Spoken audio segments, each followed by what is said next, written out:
Hi guys, in this video we will see how to enable macros in Excel on Windows 11 and Windows 10. Sometimes to opening a Excel file, macros should be enabled. Open any Microsoft Excel sheet file, open it, and you can see a message duly asking please enable macros to view this information.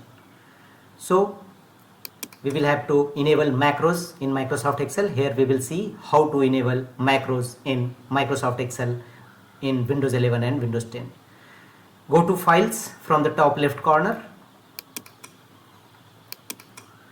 Here go to more. Here choose options.